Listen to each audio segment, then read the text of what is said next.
Bismillahirrahmanirrahim. Qala al-muhaddisu rahimahullah, nafa'anallahu bihi wa bikum fi dharaini amin. Babu fadlil jama'ati wa wujubiha.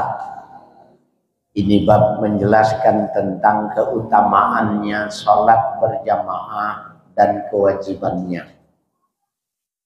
Al-hadisul awwalu an Abdullah ibn Amr an Abdullah ibn Umar radhiyallahu anhuma anna Rasulullah sallallahu alaihi wasallam qala salatul jama'ati afdalu min salatil fazzi bi 27 darajatan.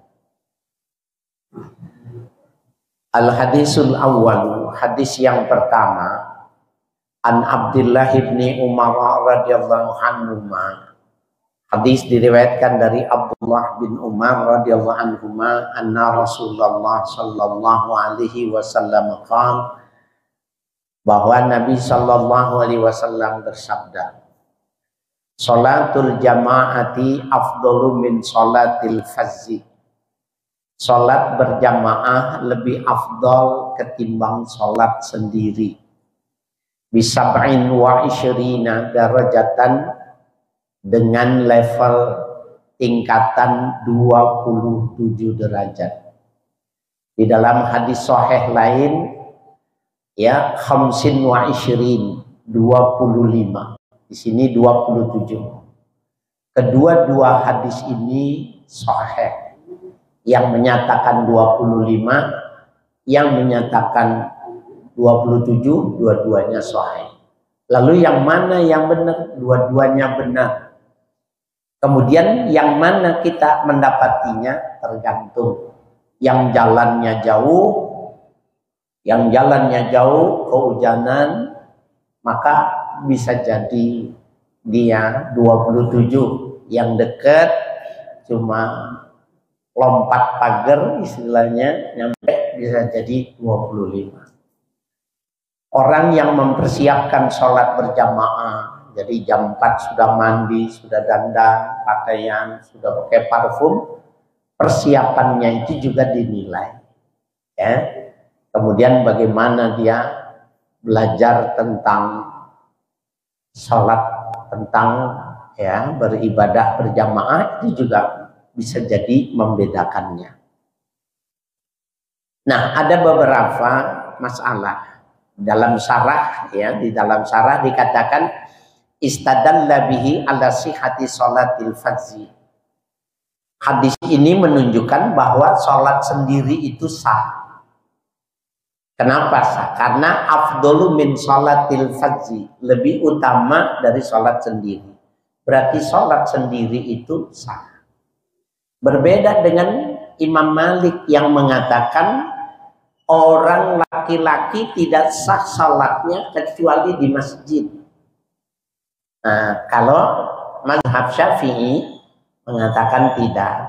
Hadisnya jelas, afdalu min sholatil fazzi, lebih utama dari salat sendiri. Itu maknanya salat sendiri juga diterima. Itu yang pertama. Wa annal jama'ata laisat bisyartin. Dan salat berjamaah itu bukannya syarat. Jadi dia keutamaan. Itu yang pertama. Kemudian di dalam syarah dikatakan yumkinu man qala bi anna sholatal fazri min ghairi uzrin la tasihhu. Memungkinkan orang berpendapat sholat sendiri tanpa uzur enggak sah. Ini yang mazhabnya Maliki. Kenapa sholat sendiri enggak bisa jalan? Boleh di rumah. Kenapa sholat sendiri di rumah? Males aja, enggak sah. Itu mazhab Maliki, ya. Wa Daud ala manukila anhu, termasuk adalah Imam Daud Az-Zahiri mengatakan tidak sah. Salat sendiri di rumah tidak sah kecuali ada uzur syar'i, sakit, ya, hujan besar, ada huru hara, demo umpamanya, dan lain sebagainya. Nah, jadi ayyuqala at-tafaddulu yaqa'u baina sholatil ma'zurin fazan wa sholatu fi jama'ati. keutamaan terjadi di antara orang yang mendapatkan uzur itu boleh sholat sendiri. Kalau tidak ada uzur, sholatnya harus berjamaah. Ya, ini perbedaan pendapat antara Imam Malik dengan Imam Syafi'i. Kalau menurut saya, Bapak, kalau orang masih sekelas saya, lebih baik sholatnya berjamaah, aman sudah. Kalau kita sholatnya berjamaah, enggak diperiksa kita sholat kita. Yang diperiksa imamnya doang. Ya, imam yang diperiksa sholatnya. Hari ini nih, maghrib ini, hari ini jam ini diperiksa imam. Alhamdulillah bagus, diterima. Terima semua. Kita mengikut aja. Kalau imamnya jelek gimana? Kalau imamnya tidak bagus, maka diperiksa. Di dalam berjamaah ada yang bagus nggak? Ada yang bagus, diterima juga semuanya. Itu kelebihannya sholat berjamaah. Kalau bontok semua gimana? Jelek semua gimana? Dilihat sholatnya lurus nggak? Itu kenapa bikin imam itu nggak boleh langsung takbiratul ihram. Sawu wa'tadilu sawu sufufakum. Rapat, luruskan. Jelek semua, tapi sholatnya teratur rapi, diterima juga. Kalau sholatnya berjamaah. Coba kalau sholat sendiri. Diperiksa semuanya. Perhatikan. Nah, sholat berjamaah aja aman. Walaupun bagi mazhab kita tidak wajib. Saya suka buat perbandingan. Kalau bapak, ibu beli jeruk satu keranjang itu di pasar induk gitu, 1,5 juta, bawa pulang satu keranjang gede. Ada yang busuk nggak? Ada yang petot nggak? Ada yang asem nggak? Waktu ditimbang dibayar semua. Kalau berjamaah tuh begitu, dibayar semua. Sampai kita mau ngicip dipindahin, yang harganya 8.000, 7.000, 5.000, yang busuk dibanting. Begitu juga ibadah, yang jelek itu oleh malaikat matru dan fil bahar, dilempar ke laut. Gak ada manfaatnya. Nah, sholat berjamaah aman. Ya. Ya, jadi kalau menurut mazhab Syafi'i, berjamaah itu menambah ziyadatul fadl. Ya. Al haditsus tsani an Abi Hurairah radhiyallahu anhu qala. Hadis yang kedua diriwayatkan dari sahabat Abu Hurairah radhiyallahu anhu, menceritakan ia qala Rasulullah sallallahu alaihi wasallam, salatul rajuli fil jama'ati tudha'afu ala salatihi fi baitihi wa fi suqihi 25 di'fan. Salat seorang laki-laki dalam berjamaah dilipat gandakan ketimbang salatnya di rumah atau di pasarnya. So, pasar maksudnya di kantornya, di tempat bisnisnya. Ya, di mana dia tempat bekerja. Walaupun dulu yang dimasuk suk itu adalah pasar. Jadi sholat berjamaah lebih afdal ketimbang di rumahnya atau di tempat kerjanya. Berapa kelipatannya? Khamsatan wa isyrina di'fan. 25 kali lipatan. Hadis yang pertama tadi 27, yang ini 25. Wadzalika annahu idza tawaddaa fa ahsanal wudu'a. Yang demikian itu bahwa seseorang apabila dia berwudu maka diperbagus wudunya. Summa kharaja ilal masjidi, kemudian ia berangkat menuju masjid. La yukhrijuhu illa sholatu, tidak mengeluarkan dirinya dari rumahnya kecuali oleh sholat yang mau dikerjakan. Kalau ditanya mau kemana? Mau ke masjid. Bukan di mana, mau kemana? Mau ke pasar. Masjid mampir gitu. Bukan. La yukhrijuhu illa sholatu. Tidak mengeluarkan dia dari rumahnya kecuali memang sholat. Pengen sholat. Jadi wudunya bagus, motivasinya memang mau ke masjid, bukan sambil lewat. Tsumma lam yakhtu khatwatan illa rufi'at lahu biha darajatun. Tidaklah ia melangkah satu langkah kecuali diangkat dengan satu langkah itu satu derajat. Berapa jaraknya dari rumah ke sini? Jalan kaki. Nah, setiap langkah satu derajat. Ada yang bilang kalau naik motornya muter, gimana ngukurnya? Kan cuma satu bannya gitu. Cuma dapat satu derajat? Enggak. Jadi jarak itu diukur. Ya, kalau jalan kaki berapa langkahnya, itu yang maksud. Kalau gitu enak dong naik motor. Iya, tapi kan dia ngeluarin bensin. Sama aja. Ya. Wa hutta anhu biha khati'atun. Dan dihapus dari satu langkah satu kesalahan. Jadi kalau dari rumah ke sini 100 langkah, 100 derajat dinaikkan, 100 dosa dihapus. Ya, luar biasa. Faiza shalla, apabila dia sholat, lam tazalil malaikatu tusalli alaihi. Ketika dia sholat, terus menerus malaikat mendoakan untuk dirinya. Ya, tusalli ay ya yad'u alaihi, mendoakan. Ya. Madama fi musallahu, selama dia masih berada di tempat sholatnya.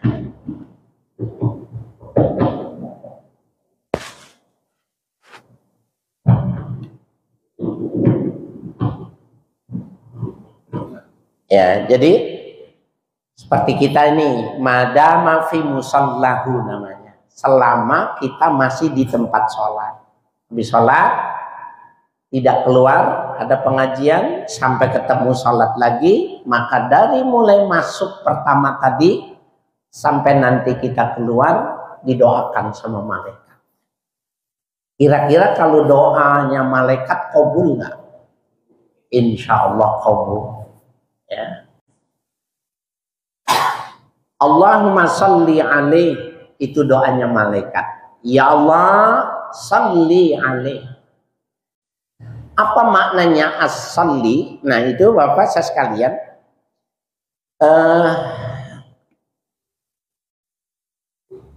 di dalam tafsir ketika biasanya kalau Jumat itu innallaha wa malaikatahu yusholluna 'alan nabi. Coba lihat ya, innallaha, sesungguhnya Allah, wa malaikatahu, malaikat Allah, malaikat, yusholluna 'alan nabi, memberi salawat kepada Nabi. Ya ayyuhalladzina amanu shollu, hai orang yang beriman, salawat. Apa bedanya salawatnya Allah, salawatnya malaikat, dan salawatnya manusia? Maka ulama tafsir mengatakan as-salawatu minallahi li'abdi hiyal maghfirah warahmah. Kalau Allah memberikan salawat kepada makhluknya, itu maknanya ampunan dan kasih sayang. Ziyadatur rahmah, kasih sayangnya ditambahkan. Bagaimana kalau malaikat yang mendoakan, yusalli alaihi ayyastaghfiruna lahu, memohonkan ampun. Nih Bapak, dari tadi sekarang sampai isya nanti diomongin Allahumma sholli alaihi, maknanya Allahumma ghfir lahu, artinya ya Allah ampuni orang-orang yang di musola ini, di tempat sholat ini. Bapak ibu-ibu, kira-kira nih ya, dosanya banyak apa banyak banget? Hah? Banyak banget ya. Insya Allah diampuni semua. Amin. Ya. Jadi Allahumma sholli alaihi itu mohon diampunin. Allahumma ghfir lahu, ya Allah ampuni dirinya. Allahumma arhamhu, ya Allah kasihani dirinya. Wala yazalu fi sholati Wala yazalu, dan terus menerus malaikat itu mendoakan fi sholati ma intazara sholat, selama dia menunggu waktu sholat. Jadi kalau umpamanya nih ya, Bapak habis sholat isya tidak pulang, di sini iktikaf nunggu datangnya sholat subuh, maka dari sholat isya sampai sholat subuh terus didoakan. Jadi menunggu waktu sholat itu juga bagian yang didoakan. Selama dia masih menunggu sholat, selama dia masih di dalam musalla, maka dimohonkan ampun oleh malaikat. Ya.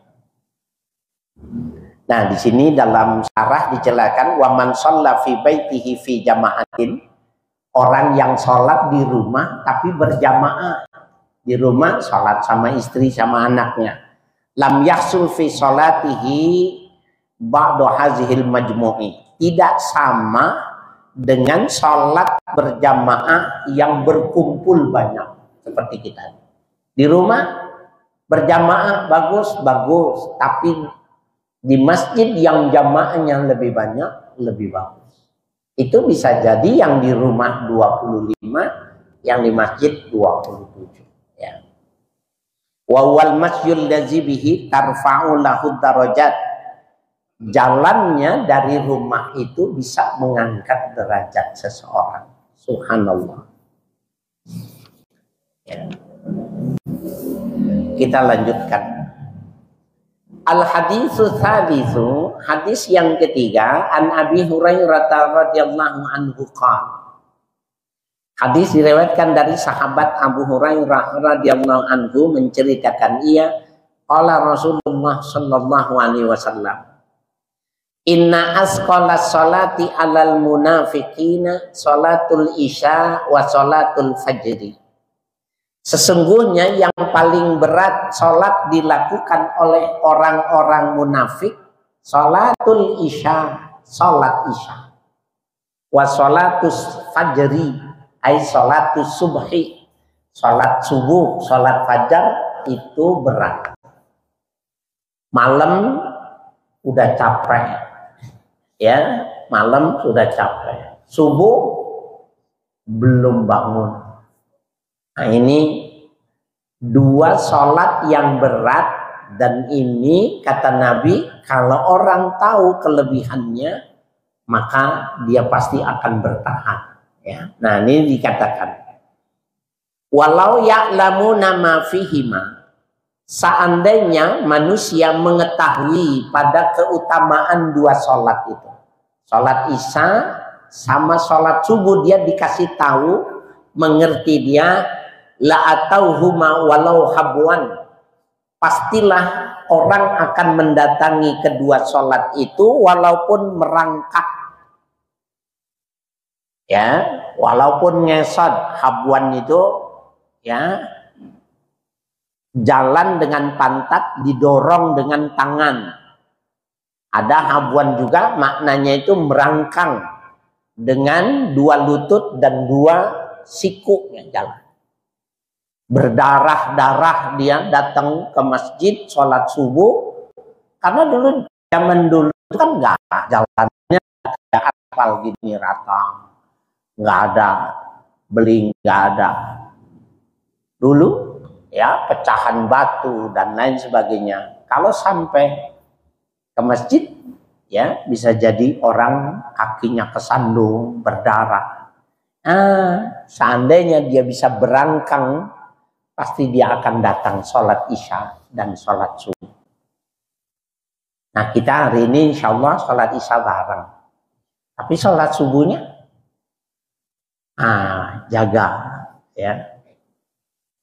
Gimana caranya? Bikin alarm, bunyi tring gitu, matiin, cuma matiin, bablas lagi. Emang kadang-kadang kagak pakem rem, ya, remnya nggak pakem sama subuh mah, ya. Nah, Bapak saya sekalian, itu diajarkan oleh ulama, kalau kita nggak pakem remnya, tanya, hari itu makan apa, minum apa, atau melakukan apa. Bisa jadi ada yang kita makan, kita minum syubhat, apalagi haram. Itu yang menghambat ya kita menjadi malas beribadah. Atau kita mengatakan sesuatu yang orang itu kecewa dengan ucapan kita. Nah, itu bisa jadi juga menyebabkan kita malas. Walaqad hamamtu an amura bis sholati. Sungguh aku pingin sekali memerintahkan orang untuk sholat. Fatuqoma, maka sholat itu dikerjakan. Summa amura rajulan fayusalli bin nas. Kemudian aku perintahkan seorang untuk mengimami sholat jamaah. Summa antaliqa ma'i birijalin ma'ahum. Kemudian aku keluar bersama laki-laki ya huzamun min hatabin yang mengikat dari kayu bakar ila qaumin menuju satu kaum la yashhaduna sholata yang mereka tidak menyaksikan sholat, artinya tidak hadir waktu sholat. Lalu apa yang diinginkan oleh Nabi? Fa'uharriqu alaihim buyutahum binnar, maka aku bakar rumah-rumah mereka itu dengan api. Ini hadis yang dijadikan oleh Imam Malik bahwa sholat berjamaah wajib. Kenapa? Nabi menggambarkan pengen sekali ada orang yang jadi imam, Nabi keluar bawa beberapa orang dengan kayu bakar, dilihat ada di rumah, bakar. Menunjukkan bahwa sholat berjamaah itu ya sangat penting dan tidak bisa dilakukan kecuali berjamaah. Ya, tapi Imam Syafi'i tidak begitu. Dia jam'ur riwayah. Metodologinya itu jam'ur riwayah. Dikumpulkan hadis-hadis semua dilihat. Maka setiap hadis itu punya konotasi tersendiri. Yang kesimpulan Imam Syafi'i, keutamaannya berjamaah dibanding dengan sholat sendiri. Bukan berarti wajib berjamaah. Nah, kita ini fardu kifayah. Fardu kifayah itu maknanya kewajiban kolektif. Kalau Imam Malik fardu ain, setiap orang wajib berjamaah. Imam Syafi'i fardu kifayah.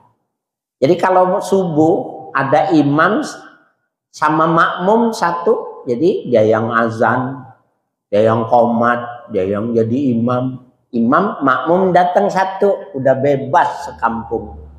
Kenapa? Ada sholat berjamaah dua orang. Tapi kalau nggak ada, cuma imam sendiri, dosa satu kampung. Ya, makanya pasangin CCTV Pak.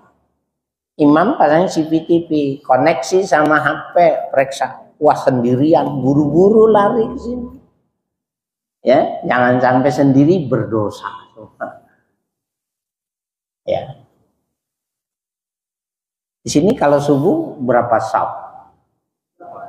3. Wah, aman kalau 3.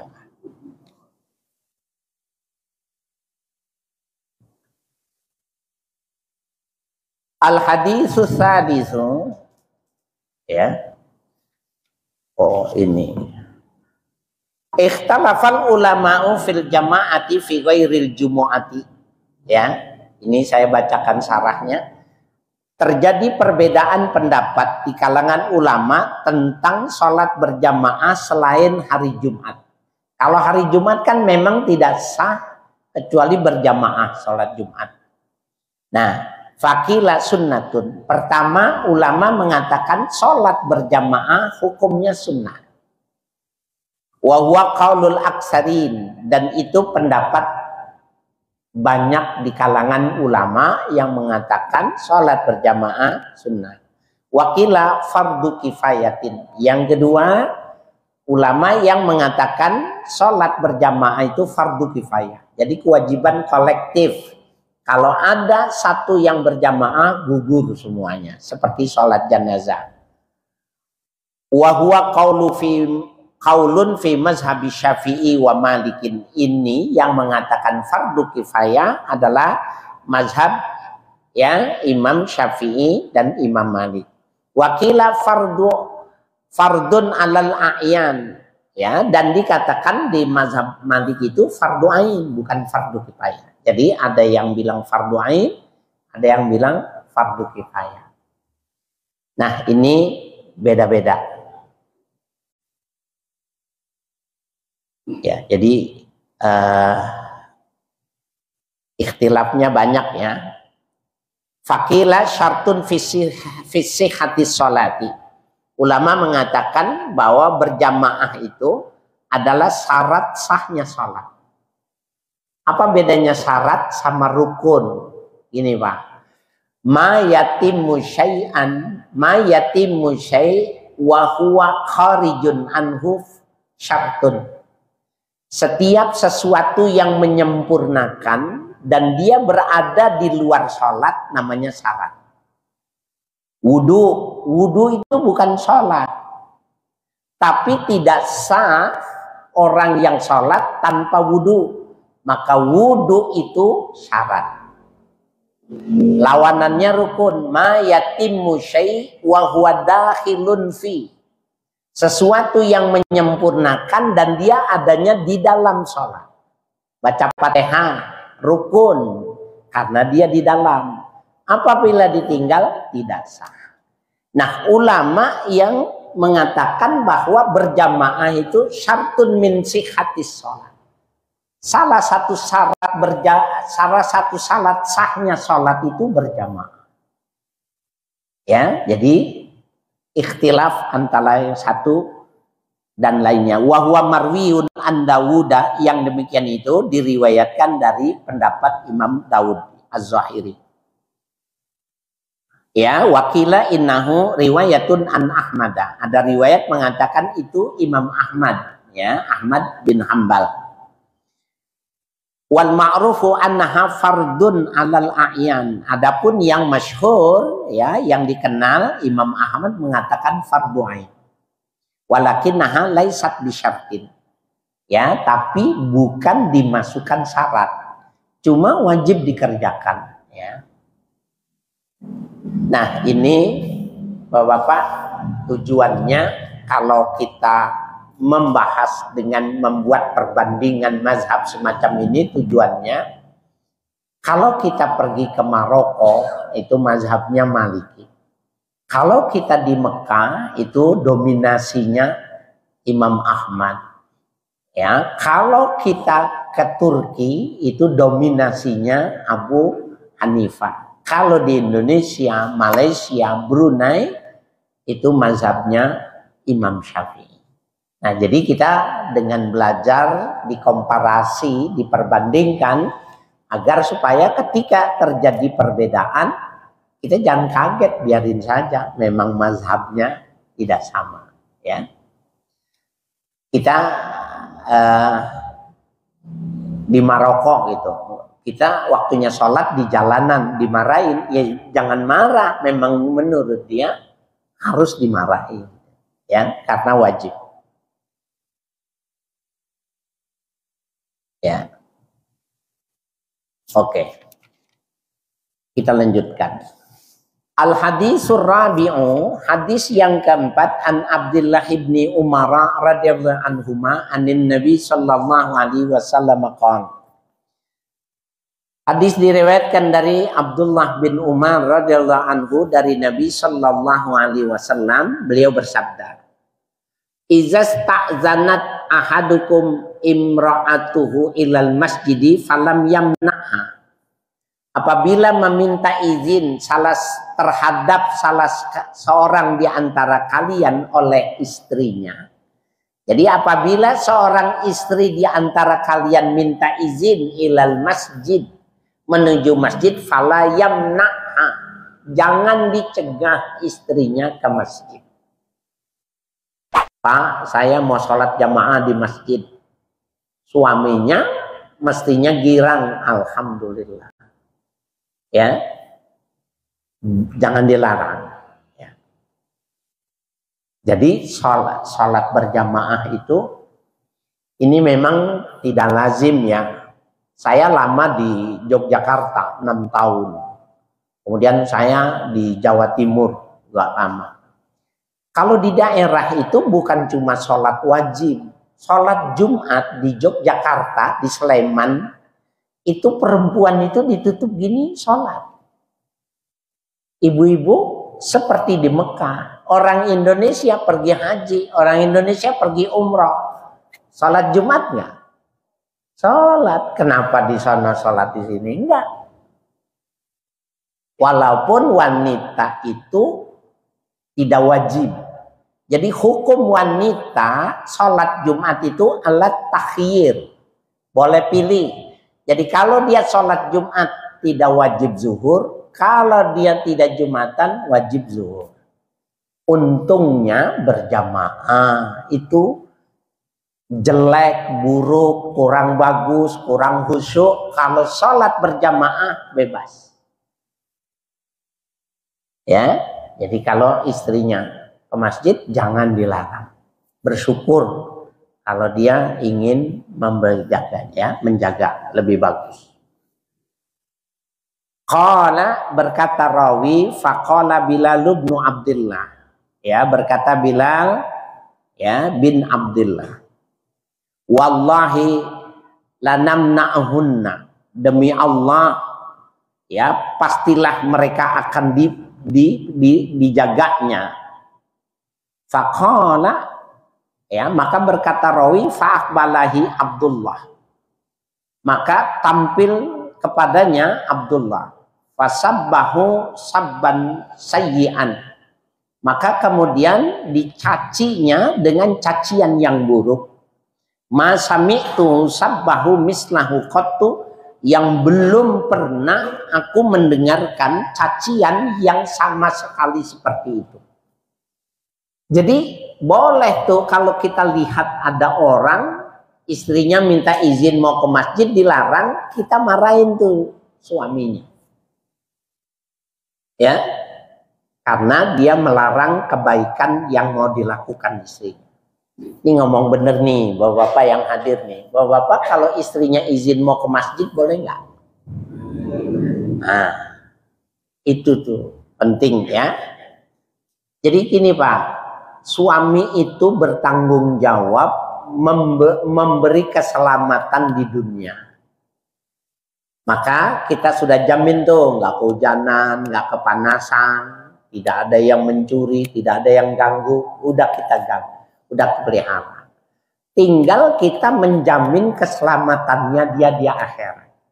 Bagaimana sulit ibadahnya istri kita itu. Bisa jadi belum tentu seperti kita atau sama dengan kita atau lebih bagus, kita nggak tahu. Tapi kalau dia sholat berjamaah aman, suami itu bebas. Ya, kalau perlu dirayu supaya ayo sholat berjamaah di masjid. Ya. Wa qala ukhbiruka an Rasulillah. Ya. Beliau mengatakan aku beritahukan kepadamu ya apa yang diucapkan dari Rasul wa taqulu wallahi lanamna'ahunna. Demi Allah pastilah kami akan mencegahnya, melarangnya. Wa fi lafzin li muslimin la tamna'u ima Allah masajidallah. Jangan kalian cegah ima Allah. Ima itu jamak dari ammah. Ammah itu budak perempuan. Jangan cegah pembantu-pembantu kita yang perempuan itu izin sholat ke masjid berjamaah. Ya. Nah ini dikatakan di dalam syarahnya wal hadisu amun fin nisa'i. Hadis ini walaupun disebutkan ima tapi berlaku umum untuk semua wanita, artinya bosnya, tuannya, pembantunya, anaknya yang perempuan sama. Walakinil fuqaha'u qad khassuhu bisyurutin wa halatin. Akan tetapi para fuqaha mereka memberikan kekhususan dengan beberapa syarat dan kondisi. Minha di antara syarat-syarat itu la yatatayyabanna, wanita yang mau berangkat ke masjid itu jangan berwangi-wangian. Jangan bersolek ya, jangan berwangi-wangian, include di dalamnya itu jangan dandan. Jangan berwangi-wangian. Kenapa? Nanti orang laki yang berpapasan itu akan terangsang ya. Karena memang selera kita nggak sama, Pak. Kita pakai parfum, itu parfum yang kita pakai itu selera perempuan. Wanita pakai parfum itu seleranya laki-laki. Terbalik tuh. Nah, ketika kita cium parfum itu kita tahu terimbul terangsang, itu nggak boleh. Makanya kalau wanita di dalam Islam diajarkan kalau dia mau sholat berjamaah dari rumah udah pakai mukena, ya, jadi tidak menampakkan bajunya, perhiasannya, make upnya, wewangiannya itu tidak ditampakkan. Wahadza syartu mazkurun fil hadis, dan syarat ini disebutkan di dalam hadis. Wa fi ba'dir riwayati wal yakhrujna tafilat, dan hendaknya keluarnya wanita itu tadi tafilat. Ya, ghairu muta'attirat, artinya jangan berwangi-wangian. Itu di dalam hadis jelas disebutkan. Fa inna tiba innama muni'a minhu lima fihi minat tahrikin da'iyatir rijali wa syahwatihim. Sesungguhnya wangian itu dicegah karena bisa menggerakkan, menarikkan selera laki-laki dan menimbulkan syahwat. Ya. Nah, ini juga faktor milieu, kondisi, zaman. Kan kalau kita berseliweran laki-laki, lihat muka wanita, model-model ya Pak ya, karena terlalu sering mata kita nggak kaget. Tapi kalau di Arab, orang wanita yang pakai cadar, wanita yang tidak terlihat kecuali biji matanya aja, ya, maka sulit orang untuk timbul syahwat. Bajunya pun lurus-lurus saja gitu. Kalau di Indonesia mah memang berbentuk, ngikutin bentuknya. Ada yang lurus, ada yang lonjong, ada yang ya. Bahkan ada ibu-ibu ngaji di majelis taklim pakai legging. Legging itu kan bentuknya kelihatan kan ya, duduknya di depan. Ya ustadznya cepat mati lah. Ya. Iya, gimana? Atasnya pakai kerudung, bawahnya pakai legging. Tapi bukan orang sini, ini orang Kebayoran, ya. Orang Kebayoran, orang sini baik semua. Alhamdulillah, amin. Ya.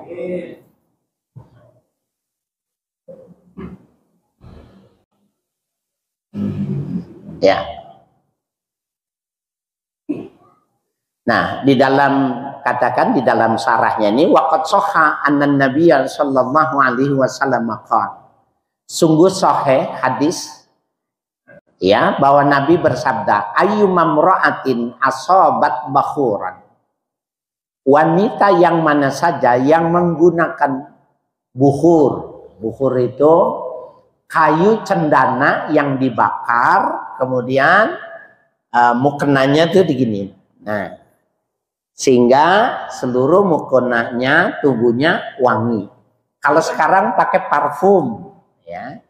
Jadi ayyumamra'atin asobat bakhuran atau bukhuran, wanita yang mana saja yang menggunakan parfum, ya, falatashhad ma'anal ya asya'a, maka dia tidak akan menyaksikan bersama asya. Ya, akhirat. Asya itu makan malam, isya sholat malam. Jadi dia nggak akan nggak akan makan, tidak bisa masuk surga. Jadi boleh ke masjid tapi dijaga. Ya, taraweh nih umumnya. Taraweh semangatnya itu bapak-bapak sama ibu-ibu semangatan siapa? Nah, ibu-ibu jam 5 udah naruh sajadah. Ya, Kebayoran nih, di Kebayoran taruh sajadah jam 5, setengah 6 udah di booking nih. Semangatan dia. Nah, giliran berangkat itu mestinya sudah pakai dari rumah, sudah pakai mukena, aman. Jadi jangan ada bentuknya. Ada yang bilang gini, Pak Ustadz, saya kan udah tua. Kalau udah tua siapa yang mau sama saya? Maksudnya aman gitu? Enggak, ya kalau ini udah tua yang lihat ya aki-aki lah. Aki-aki demennya sama nenek-nenek. Masa aki-aki milih anak perawan? Jadi nggak ada amannya bagi perempuan, tetap aja. Emang ibu yang tua nggak suka dilirik sama aki-aki gitu? Iya, ada juga. Ya. Terus kalau dibilang gini, emang aki-aki masih mau gitu? Saya punya guru mualim Syafi'i Hazami, orang laki biar tua juga dia masih tetap mau sama lawan jenisnya. Ukurannya apa kalau laki-laki? Rokok tuh, rokok hidupin tuh, kan ada barahnya tuh, sundut, tangannya sundut, kalau wow gitu masih mau, orang laki mah, biar tua juga. Tapi kalau disundut panas, nah, udah nggak mau dia. Ya, beda kalau mama mah nggak begitu, ya dia mau diem, padahal mau juga. Ya, jadi ibu ini sholat berjamaah, tapi dari rumah sudah pakai baju yang tidak ada bentuknya atau pakai mukena, aman. Al-hadisul khamisu an Abdullah bin Umar radhiyallahu anhuma. Hadis yang kelima diriwayatkan dari Abdullah bin Umar radhiyallahu anhuma, menceritakan ia shallaitu ma'a Rasulillah sallallahu alaihi wasallam rak'ataini qabla zuhri. Kami salat bersama Rasulullah sallallahu alaihi wasallam 2 rakaat sebelum zuhur, qabla zuhur. Wa rak'ataini ba'daha, dan 2 rakaat setelah zuhur, ba'diyah. Wa rak'ataini ba'dal jumu'ati, dan 2 rakaat setelah Jumat. Wa rak'ataini ba'dal maghribi, dan 2 rakaat sesudah salat maghrib. Wa rak'ataini ba'dal isya'i, dan 2 rakaat sesudah isya. Wa fil lafzin, pada satu lafaz, wa amal maghribu wal isya'u wal jumu'atu, ya fa fi baitihi.